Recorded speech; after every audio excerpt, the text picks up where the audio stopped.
What's happening, everybody? Big morning, big news in the Ford world. Ford released images today and a bunch of information about the 2021 Mach 1 that's coming out in spring of 2021. So about 6 months out for the actual release of the car into dealership floors. The images, they look great. Car looks fantastic. In my opinion, it looks super racy, super aggressive. Ford is touting it as the most capable 5-liter Mustang ever built. And we don't doubt that based on what they've learned on GT350, GT500, the PP1 and the PP2, and of course the Bullet. So this car kind of fits in between, I think, the Bullet and the GT350. It's got a lot of Bullet. It's got some GT350. It even has some GT500. The styling, the horsepower, the image that it presents, and of course the heritage that it ties into with the original 69 Mach 1 Mustang. And of course then there was the 71 to 73 model, and then the Mustang 2 that went until 1978. Then you got the 0304 Mach 1. So there's a lot of Mustang Mach 1 heritage, and Ford had to live up to the hype, I think, with this car. So all right, so let's talk about the powertrain, because everybody wants to know about the horsepower. 2021 Mach 1, 480 horsepower, available with a 6-speed manual or the 10-speed automatic. So unlike the Bullet, Ford is pairing the 480 horsepower engine with the 10-speed automatic, which will be really fun on the drag strip. And they've added some performance capabilities to really keep the thing cool if you even wanted to do some road course driving. And then, of course, the 6-speed manual. Mustang guys and girls love rolling the gears, and this car gets the Tremec 6-speed out of the GT350, so it's an upgrade over the MT82.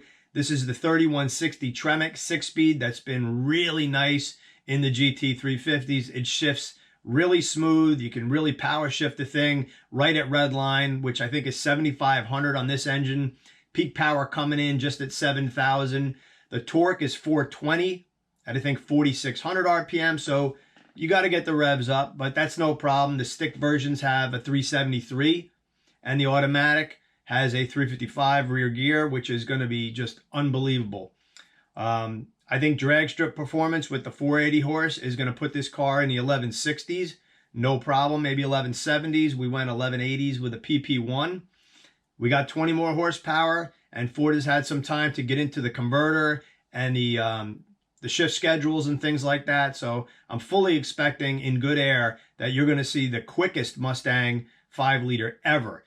Ford's also saying it's the quickest around a road course, and that'll come with the handling package option on the Mach 1, which will give you a front splitter. It's got a different wheel and tire package, which we think just absolutely looks awesome, and a rear spoiler off the GT500, GT350 kind of deal with a optional gurney flap, giving you ultimate downforce on this package.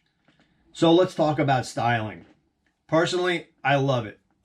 There's 10 different color choices and a special edition fighter jet gray that just to me looks fantastic. Front splitter. It's got a large rear spoiler, GT350, a la GT500, everything that Ford has learned on these cars to have a really balanced downforce and handling setup. The lace style wheel on the handling package to me is aggressive and really fits the car well.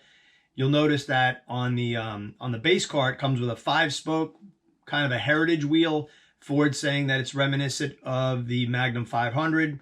I kind of like it, but I like the handling package wheel so much better.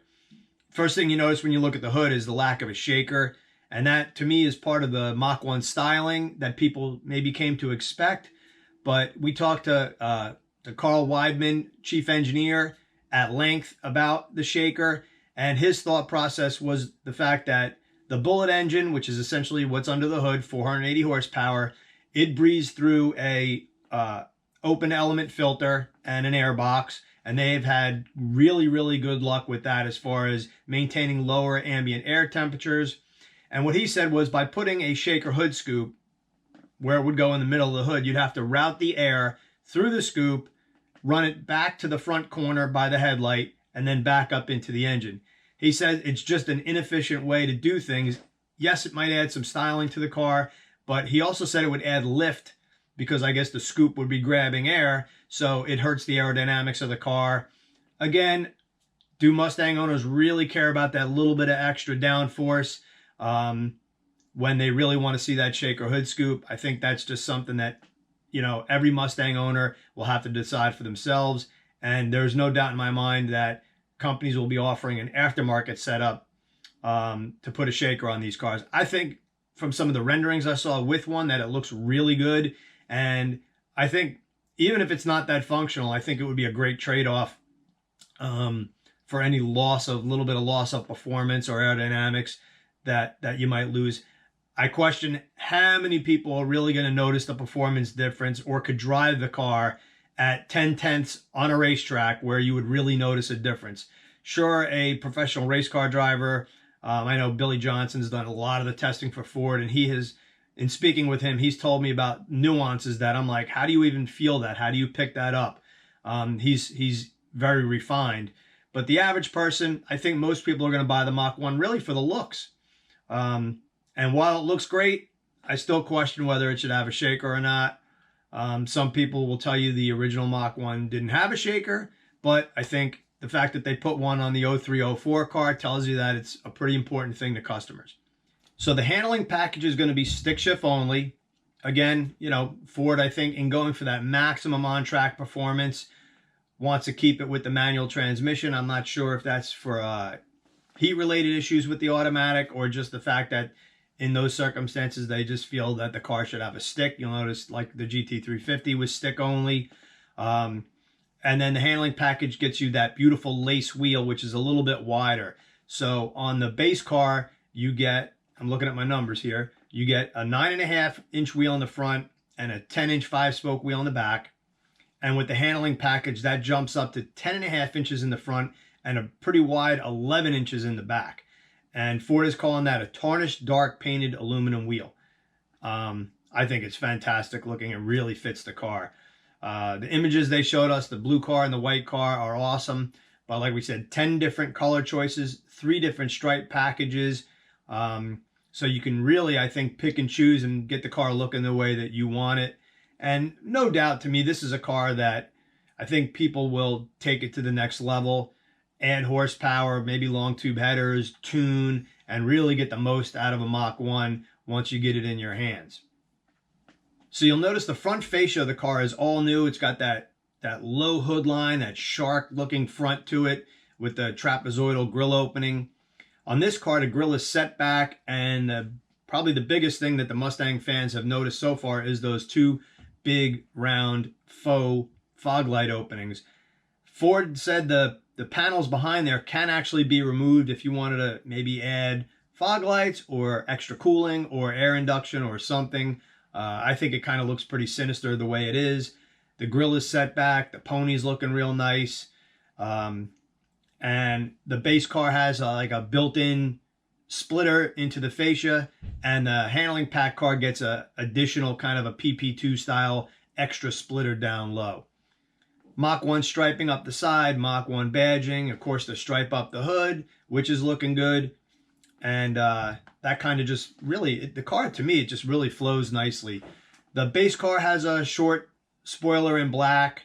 I'm kind of a big fan of doing black spoilers on body, you know, with the different body color cars. So I think that looks really good. It has the 350 500 style rear spoiler with the gurney flap, and you know, that's based around a lot of engineering and a lot of track time. So I'm sure that provides the greatest amount of downforce on the handling pack car with the lowest amount of drag. So there's certainly a reason they did that.